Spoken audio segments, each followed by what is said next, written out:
The gun was already on the table when Nia walked in. Not pointed at anyone, just sitting there between a glass of whiskey and a folded document she was not supposed to have read. Min-jun Lee looked up at her from across the table, and the expression on his face was the one she had been dreading for 3 months. Not anger, not coldness, but something far more dangerous than either of those things. It was the face of a man who has made a decision and is at peace with it. He said her name once, just once, the way you say the name of something you are about to let go of.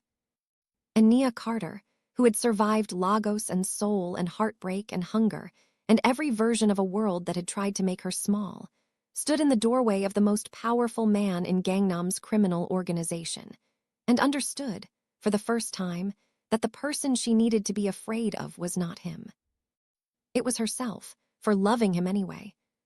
Stay with me, because this story does not start here. It starts 7 months earlier in a restaurant kitchen in Itaewon, with a woman who had no idea that the man she was about to meet would cost her everything she thought she knew about herself. Nia Carter came to Seoul from Lagos with 2 suitcases, a nursing certification nobody in Korea recognized yet, and the specific stubbornness of a woman who has decided she is going to build something real even if the city has not agreed to cooperate. She was 26 years old. She had been sending money home since she was 22. She had never once asked anyone to make it easier for her, because she had learned young that the people who could make it easier were usually the ones who would make it impossible instead. She got a job at Hana Grill, a Korean-Nigerian fusion restaurant in Itaewon owned by a woman named Mama Seo, who had married a Nigerian man in 1987 and built her whole life in the space between 2 cultures. Mama Seo hired Nia on the spot and said something in Yoruba that made Nia stop walking and turn around. She said it perfectly, not like someone who had studied it, like someone who had loved it for 40 years. The restaurant was the kind of place Seoul needed more of. 16 tables, menu written in 3 languages, the smell of fermented cabbage and palm oil mixing in the kitchen in a way that should not have worked and absolutely did. Nia worked the floor 6 nights a week, and the other night she studied for the Korean Nursing Board examination that she had decided she would pass on the first attempt because she could not afford to pay the fee twice. Her coworker Jade was Korean American, from Chicago, in Seoul trying to reconnect with the half of her identity that America had always treated like a footnote. She and Nia had recognized each other within the first shift. 2 women figuring out where they belonged, building the belonging themselves since nobody was handing it out. They covered each other's tables, shared staff meals, told each other the truth about things that the rest of the world was gentle about. Nia was not looking for anything else. She had a plan, and the plan did not include complications. She was good at not including complications. She had been good at it for years. And then one Thursday evening, Min-jun Lee walked into Hana Grill and sat at table 9 and changed everything by doing almost nothing at all. Here is what you need to understand about Min-jun Lee before this story goes any further. He did not look like what he was. That was entirely intentional. And it was the most dangerous thing about him. Min-jun Lee was 34 years old, and he ran the Seoul faction of one of Seoul's most powerful criminal organizations the way a surgeon operates. Cleanly, precisely, without visible emotion. He had taken over at 29 after his father's death, younger than anyone expected, and he had spent 5 years since then consolidating power so quietly that most people in Seoul's underworld were still catching up to the reality of what he controlled. Ports, construction contracts, private security. 3 legitimate businesses that were exceptionally good at explaining money that came from places money should not come from. He had a reputation that preceded him into every room. Not for cruelty. Cruelty was for men who needed people to be afraid of them. Min-jun did not need that. He had a reputation for exactness, for making decisions without hesitation and living with the consequences without complaint. People who worked for him said he was the fairest man they had ever worked for. People who crossed him said nothing afterward because there was generally nothing left to say. He had no one close to him. That was not a wound. It was a choice. Close people are leverage that other people can use against you, and Min-jun Lee had learned that lesson at 22 when someone used his mother to send him a message. He had learned it so completely that he had spent 12 years making sure there was no one in his life that anyone could point to. He came to Hana Grill that Thursday because the restaurant was a neutral location, the kind of place where two sides of a negotiation could sit without either side claiming the territory. He had a meeting to take. The meeting ran 20 minutes over. And in that 20 minutes, a Nigerian woman in a white server shirt refilled his water glass without being asked, corrected his Korean pronunciation of a menu item without making it embarrassing. And when one of his associates made a comment about the fusion menu being confused food for confused people, she looked at the man with the level, unhurried expression of someone deciding whether to bother, and said that confused people made the best food because they understood hunger from both sides. His associate had no answer for that. Min-jun watched her walk back to the service station. He thought about that sentence for the rest of the evening. He came back the following Thursday, and the one after that. The first real conversation happened 6 weeks in, after the restaurant closed, when Nia was wiping down the bar and realized he was still at table 9 with an untouched second glass of whiskey and no phone in his hand, which was unusual because men like him were always on their phones. She walked over and asked if he needed anything else. He said he needed to know why she had come to Seoul. It was not a smooth line. It was a direct question from a man who had decided he wanted a direct answer and did not know another way to ask for one.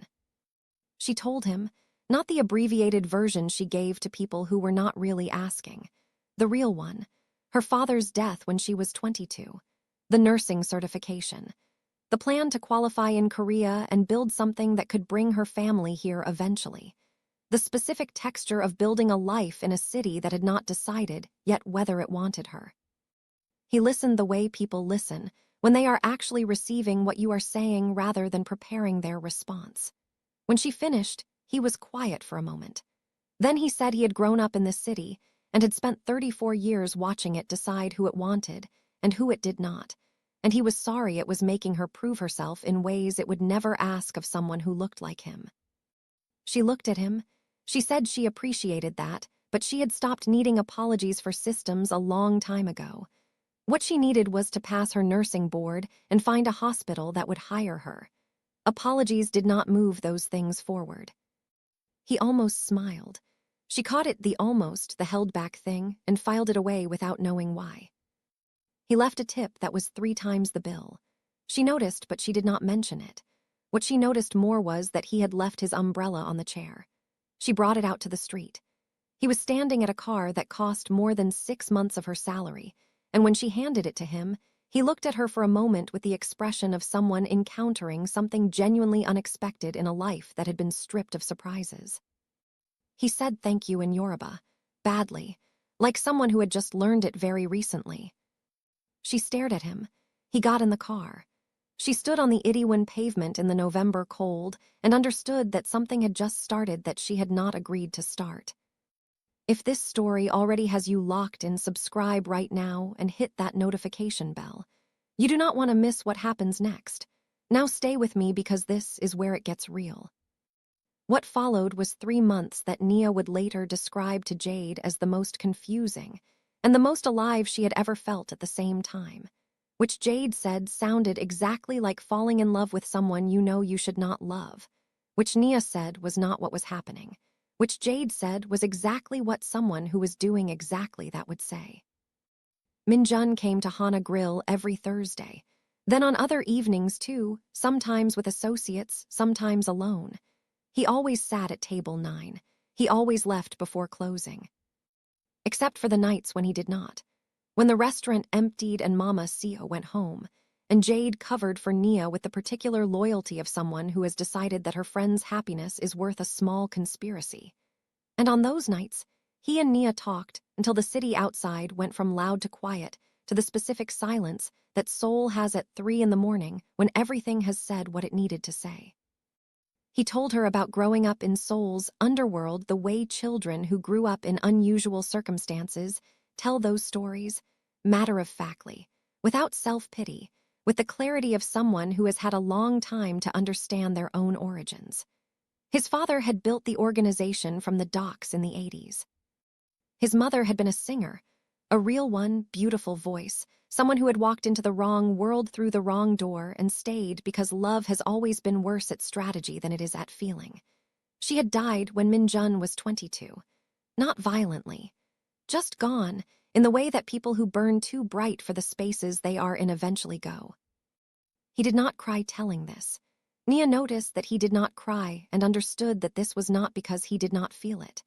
It was because he had learned so early and so completely that feeling something in front of another person was an exposure he could not afford, that the habit had become the man. He had locked the door between feeling and showing so long ago that he had almost forgotten there was a door. Almost. Because sitting across a table in a closed restaurant with a Nigerian woman who had never once looked at him like he was anything other than a person, not a power, not a threat, not an opportunity, something in Min-jun Lee was remembering that the door existed. Nia was not naive about what he was. Jade had told her in week 2, pulling her into the supply room, voice low, saying she needed to know who Table 9 actually was. Nia had listened, had gone home and sat with it for an entire night, had come back the next shift and served his table exactly the same way she served every other table, because she had decided, and this decision would cost her everything, and she made it with full knowledge, that she was going to know him before she judged him. That she was going to look at the person before she looked at the world he came from. Because that was how she would want to be seen, and she refused to offer anyone less than what she wanted for herself. That decision was the bravest thing she had ever done. It was also the most dangerous. The night it became something neither of them could continue calling something else was a Wednesday in January. He had come in alone, which was unusual for a weeknight. He sat at table 9 and ordered nothing for 40 minutes, just water, which was so unlike him that Nia went over and asked if he was all right. He looked up at her, and his face was completely unguarded in a way she had never seen it. He said someone in his organization had done something that morning that had required him to make a decision he had not wanted to make. He said he had made it. He said he had come here because this was the only place in Seoul he had been in years where he felt like a person rather than a function. She sat down across from him. She did not ask what the decision was. She did not need to know. She asked if he had anyone he could call. He said no. She asked if he had eaten. He said no. She went to the kitchen and came back with 2 bowls of the staff jjiggy that Mama Seo made at the end of every service. And she sat back down and they ate together in the quiet restaurant and outside Seoul, moved through its ordinary night, not knowing that inside a 16-seat fusion restaurant, 2 people were crossing a line that neither of them had meant to approach. He reached across the table and held her hand. Just that. Just her hand. And Nia Carter, who had not let herself be held by anything in 4 years of building alone, felt something in her chest that she recognized with the specific dread of someone who knows exactly what it means and cannot make it stop. She was in love with him. It had been happening for weeks without her permission, and it was done now, and there was no undoing it. He felt it too. She could see it in his face. The door he had locked so long ago was open. They both knew it was open. And they both sat there in the warmth and terror of that for a long time before either of them moved. Here is the pattern interrupt this story needs you to hear. Because everything I just told you, the Thursday evenings, the 3 a.m. conversations, the hand across the table, all of it was real. Every single piece of it was completely, devastatingly real.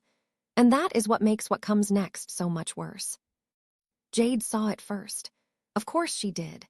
Jade had been watching people navigate impossible situations since she was a child, trying to explain herself in 2 languages to parents who each only spoke 1.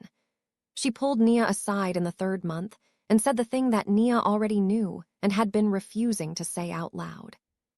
She said the organization Min-jun ran had a rule that his father had written into its structure 30 years ago. A rule that every leader before him had kept.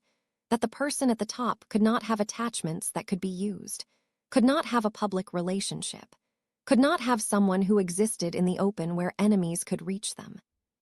And more than that, when the time came to consolidate with the other factions, when the politics of that world required it, the person at the top made alliances the way that world had always made alliances. Through arrangements. Through agreements between powers that had nothing to do with love. And there was an arrangement already in motion. Had been in motion for 6 months. Jade had heard it from a customer who ran adjacent to Min-jun's world. A consolidation between his faction and the Busan network. Sealed, as these things were sealed in that world, by a formal arrangement between Min-jun and the daughter of the Busan leader. A woman named Soyeon who had known Min-jun since they were children, and had been patient for years in the way that people are patient when they have been told to wait and trust the process. Nia heard all of this in the supply room of Hana Grill on a Tuesday afternoon while the lunch service hummed outside the door. She heard it, and she did not fall apart. That was the thing about Nia Carter. She did not fall apart in the moments the falling apart was happening. She fell apart later, alone, on her own time, in the privacy of her own 4 walls where nobody was watching, and it did not cost anyone anything. She went back out to the floor. She finished her shift. She went home. She did not call Min-jun that night. He called her at 11. She did not answer. He called again at 11:30. She picked up on the 3rd call and said she knew, just those 2 words. He was silent for a long time. Then he said her name the way he had been saying it for 3 months, quietly, like something precious, and she said she needed time and she hung up. She gave herself 3 days. In those 3 days, she thought about everything she had built in Seoul. Her nursing board preparation, her savings, her plan. She thought about her mother in Lagos and Marcus who was growing and needed her to be someone worth looking up to. She thought about the 16-seat restaurant in Itaewon and the woman who had built a whole life in the gap between 2 cultures and never once apologized for occupying that space fully. And then she thought about Min-jun, about the man underneath the thing he had been made into, about the door that had opened between them and what it had cost him to let it open, about the fact that nobody had ever looked at him like a person before her and nobody would look at him that way again after, and he knew it, and he had let her see him anyway. On the 4th day, she went to Hana Grill, and he was at table 9. He had come every day for 3 days. Mama Seo, who knew everything that happened within 50 meters of her restaurant, had left him his water without comment and gone back to her kitchen. Nia sat down across from him. She said she was not going to pretend she was okay with what she had learned. She was not okay with it. It was the kind of not okay that sat in your chest and breathed. But she also said she was not going to make a decision about what it meant until she heard it from him directly, because she had always given people the chance to tell their own truth, and she was not going to stop doing that now just because the truth was going to hurt her. He told her everything. The arrangement had been made before he walked into Hana Grill for the first time, before she existed in his life. He had known it was coming, and he had lived with it as an abstraction because abstractions are easy to carry. And then he had met her, and the abstraction had become a wound, and he had spent 3 months not knowing what to do with it. She asked him if he was going to honor the arrangement. He was quiet for a long time, long enough that she had her answer before he spoke. He said the arrangement was not just about him. It was about 60 people whose livelihoods depended on the stability of his faction. It was about a consolidation that would stop a conflict that would otherwise cost lives. It was about a structure that 30 years of his father's choices had built, and that he was responsible for whether he had chosen it or not. He said he did not want to honor it. He said that clearly, without qualification. He looked at her and said that what he wanted, for the first time in his adult life, was something entirely different from what his world required of him. And then he said, but. That but sat in the air between them like weather. Nia looked at her hands on the table. She said she understood. Not the kind of understood that means agreement. The kind that means she had received the information and was going to carry it alone now. She stood up. He said her name again. She said she needed him to not say it like that anymore because she could not keep hearing her name said like that and walk away from it every time. She walked out of Hana Grill and into the Seoul afternoon and did not look back. Subscribe right now if you have not already. Hit the like button. Drop a comment, because the worst part of this story has not happened yet, and I need you to be here when it does. 6 weeks passed. She did not go to table 9. He did not come to the restaurant. She told Mama Seo she was fine. Mama Seo looked at her with 40 years of hard-won wisdom in her eyes and said nothing, which was the most respectful thing she could have offered.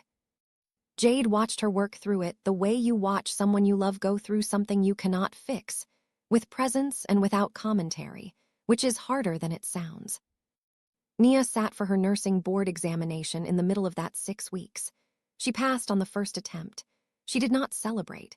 She sat in the examination center lobby afterward and looked at the result on her phone and thought about all the 2 a.m. study sessions and all the doubled shifts and all the money sent home and all the years of building something that nobody had helped her build. She thought about the fact that she had done this, all of it, herself. And that it was real, and it was hers and nobody could take it. And then she cried in the examination center lobby for 7 minutes. Not about the exam. About the fact that her first instinct when she saw the result had been to call Min-jun and tell him. She cried about that for exactly 7 minutes. Then she stopped, picked up her bag, walked out into the Seoul afternoon, called her mother in Lagos, told her she had passed. Listened to her mother make the sound that only mothers make and felt the specific warmth of that reach across the distance and hold her for a moment. Then she went back to work. The call from Min-jun came on a Thursday evening, which she had begun to hate Thursdays because of what they used to mean. He said he needed to see her. She said she did not think that was a good idea. He said something had happened and she needed to know about it before she heard it from someone else. The way he said it made her stomach drop. She met him at a small cafe 2 streets from Hana Grill. Neutral ground, not their place, not somewhere that carried the weight of those 3 months.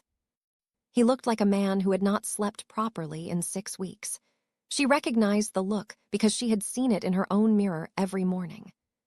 He told her that someone in his organization had found out about her, about the Thursday evenings, about what the Thursdays had meant. He said in his world, the information about someone being important to him was not information that stayed private, that it traveled, that it was used. He said he had spent the past 2 weeks making sure she was not going to be touched, that he had made it clear in the language his world understood that she was not a target, and never had been, and any move toward her would be responded to in a way that nobody would forget. He said she was safe. He said that was the most important thing he needed her to know. She sat with that for a moment. Then she said, so he had just told his entire criminal organization that she mattered enough to protect. He said yes. She said that sounded like a man who had made a different decision than the one he told her he was making 6 weeks ago. He said it was not a decision. It was a fact. She mattered. That was just true regardless of what he did or did not do about it. She looked at him across the cafe table and felt the thing in her chest that she had been managing for 6 weeks refused to be managed anymore. She said she needed him to understand something. She said she was not someone who waited. She was not someone who arranged herself around an absence and called it love. She had built her whole life by moving forward, and she was not going to stop moving forward for something she was not sure was coming. He said he knew. She said then, what was he doing here? He said he did not know yet. He said he was a man who had always known what he was doing, and for the first time in his adult life, he genuinely did not know. He said he was sitting across from her, because it was the only place he had been in 3 months where he felt like the person he was before the world decided what he was going to be, and he was not ready to stop sitting there yet. Nia Carter, who had survived everything, sat across from Min-jun Lee, who had survived everything else, and they looked at each other across a small cafe table in Seoul, and neither of them said anything for a long time. And that silence was its own kind of answer. She found out on a Monday morning 3 weeks later, not from him. That was the part that cut the deepest. Jade came into the restaurant before the lunch service with her phone in her hand, and an expression that Nia recognized as the one people wear when they have information they do not want to deliver, but know they have to. She showed Nia the screen, a society column, a photograph from a weekend event in Gangnam. Min-jun Lee in a dark suit, standing beside a Korean woman in her late 20s. Composed, beautiful, the kind of beautiful that comes with knowing exactly what room you are standing in. The caption named her, Soyeon Park, daughter of the Busan Network's head. The article talked about a consolidation in Seoul's business community. It used careful language that meant something specific to anyone who knew how to read it. The photograph had been taken Saturday evening. He had called her Saturday afternoon. She had not picked up because she had been in a study session. She had seen the missed call and told herself she would call back Sunday. She had not called back Sunday. She looked at the photograph for a long time. She looked at his face in it. He was not smiling. He was not performing happiness. He was doing the thing she had watched him do in every professional context, carrying himself with the particular stillness of a man who has decided to be the room rather than be in it. But she knew his face in a way she had not planned to know it, and she could see, in the set of his jaw and the careful absence of expression, that he was somewhere else entirely. She handed the phone back to Jade. She tied her apron. She went out to the floor. She worked the full lunch service without dropping a single thing. She took every order correctly. She smiled at every table. She refilled every water glass. She was the best server on the floor on the worst day she had had in years, and she was furious at herself for it, furious that she could not even fall apart the way the situation deserved, because she had spent too long building the habit of holding herself together. After the service, she went to the supply room and sat on a crate of cooking oil and put her face in her hands. She did not cry. She just breathed, in and out. The way you breathe when the thing you were afraid of has happened, and the only thing left to do is decide who you are going to be on the other side of it. Her phone buzzed, Min-jun calling. She stared at his name on the screen for a long time. Then she picked up. He said he had been trying to reach her since Saturday night. She said she had seen the photograph. He said he knew. He said he was sorry she had seen it that way, in a newspaper column without any context. She said she was not sure context would have helped. He said he needed to explain. She said she was not sure explanation would help either, but she was listening. He said the arrangement had moved forward faster than he had anticipated. He said decisions had been made at a level above him, involving his father's oldest allies, involving people whose relationships with the organization went back decades, and that he had been presented with a timeline that was no longer abstract. He said he had tried to find a way to slow it down. He said he had failed. She said she heard him. He said he needed her to know that nothing about what had happened between them was a lie, not a single moment of it. She said she believed him. She said she believed him, and it did not change anything. He said he knew. She said she needed to go back to work. He said he knew that too. She said one more thing before she hung up. She said she needed him to stop calling for a while, not forever. She was not the kind of person who said forever when she did not mean it, but for a while, because she was going to need some time to put herself back together, and she could not do that while his name was lighting up her phone. He said okay. He said her name one more time. The way he said it, with the particular weight of a man who understands that he is saying goodbye to something he is choosing to leave behind, landed in her chest and stayed there. She went back out to the floor. The dinner service started in 2 hours. She had water glasses to fill. Here is what this story is really about. Not the arrangement or the organization or the consolidation. It is about what happens to a person when they are loved by someone who does not have the freedom to choose them. Whether love that cannot be acted on is still love. Whether being seen completely by another person, even a person who cannot stay, changes you in ways that cannot be undone. Nia was about to find out. And the answer was going to come from somewhere she did not expect. The letter arrived at Hana Grill 3 weeks after that phone call. Addressed to her by name. No return address. Inside, a single folded page. On it, in handwriting she did not recognize, an address in Gangnam and a time. 9 p.m. tonight.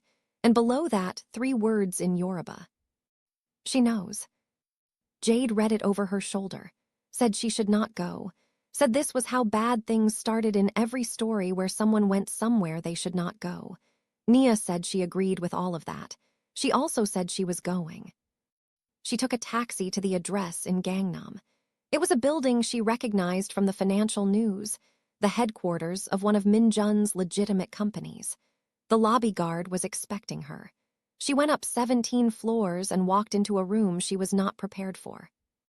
The room had one occupant, a Korean woman in her late 60s, sharp-eyed, sitting with the absolute stillness of someone who has been the most powerful person in every room she has entered for 30 years and has stopped needing to prove it. She gestured to the chair across from her the way royalty gestures, not asking, indicating. Nia sat down. The woman said, in perfect English, that her name was not important. What was important was that she had been watching Min-jun for 34 years, and she had never once seen him look at anything the way he looked at Nia. She said she had sent the letter because there was something Nia needed to know that Min-jun would never tell her himself, because he was his father's son, and his father's sons did not ask for help, and did not explain their wounds to the people they were trying to protect. She said the arrangement with the Busan family was not permanent. It was a political structure, not a personal one. It had a term and a purpose, and when the purpose was achieved, it could be dissolved in a way that did not destroy anyone.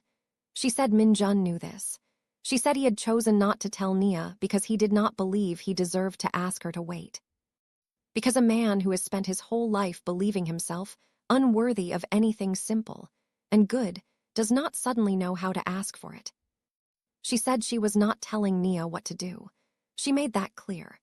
She said she was offering information that should belong to Nia because Nia had earned it by being the first person in 15 years to look at Min-jun Lee and see a man instead of a weapon. Nia sat in that chair for a long time after the woman finished speaking. She thought about her plan, the nursing certification, the life she was building, the things she had decided she would not rearrange for anyone.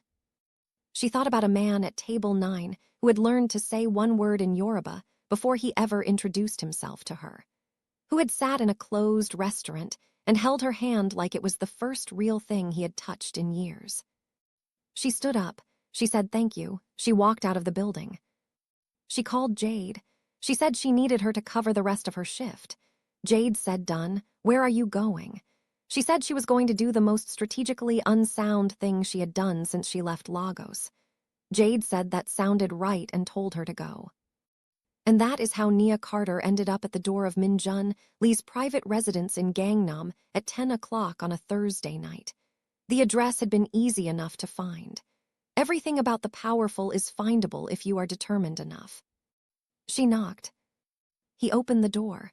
He looked at her the way people look at something they have been trying to stop wanting and have failed to stop wanting. He looked at the gun she could see on the table behind him, just sitting there, the ordinary tool of an extraordinary life, and then back at her face. She looked at all of it without flinching. She said she knew about the arrangement, the real structure of it, the term and the purpose and the possibility on the other side of it that he had decided she did not deserve to know about. He was very still. She said she was not there to tell him what to do. She was not there to ask him to choose her. She was not the kind of woman who asked to be chosen by someone who had not already decided. She was there because she had spent her entire adult life building things, and she was going to build this one too.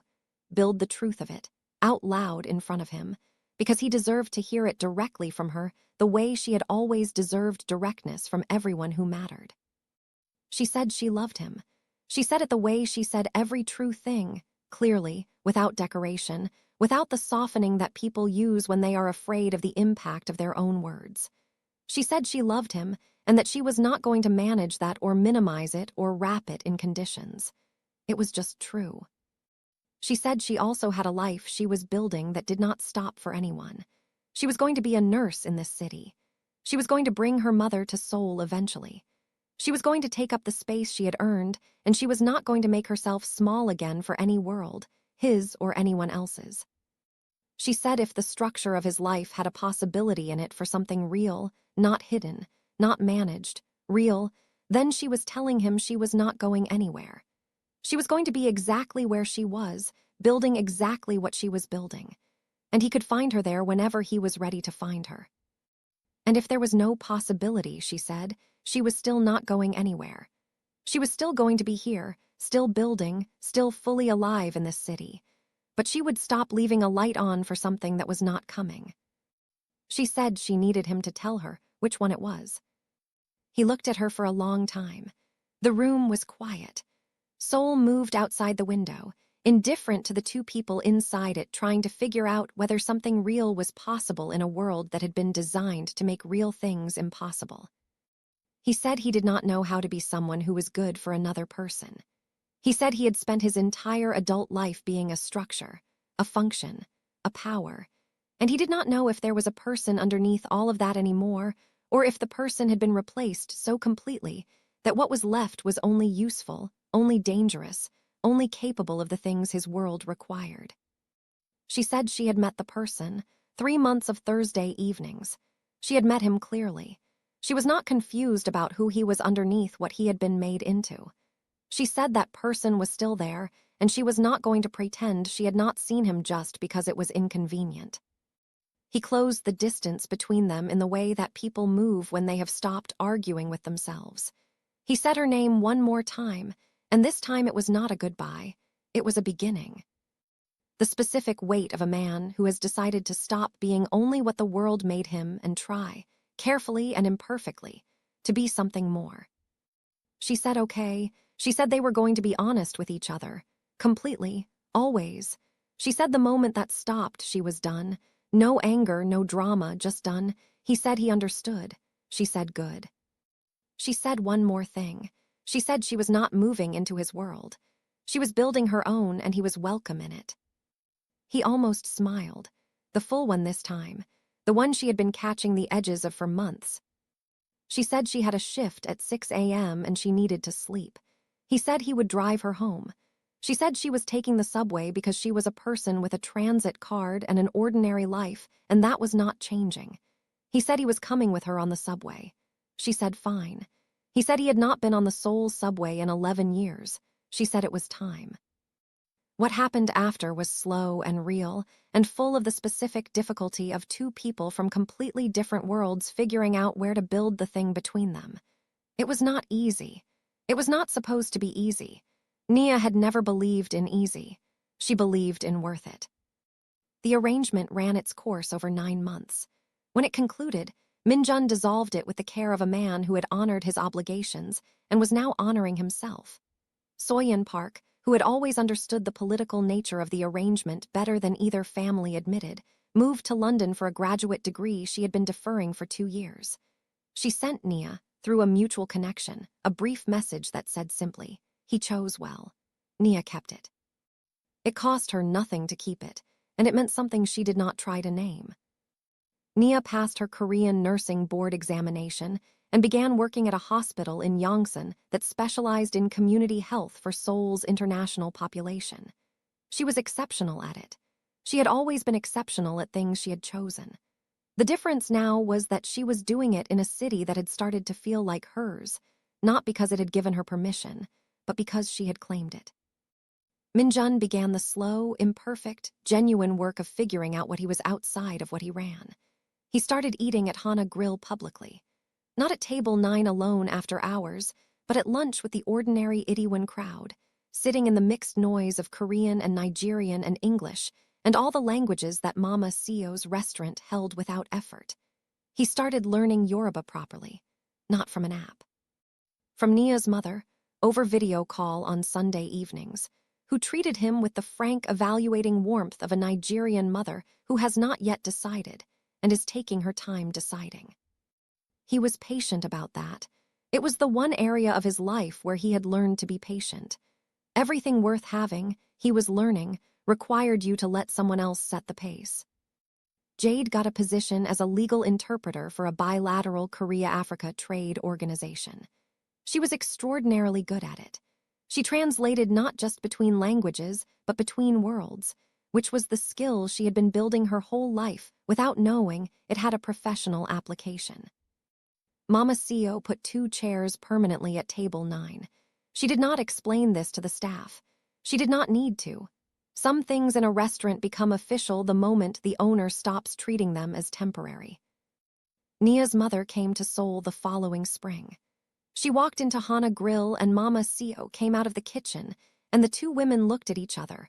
One who had built her life in the gap between Korean and Nigerian, one who had built her daughter to live in gaps fearlessly, and recognized each other immediately.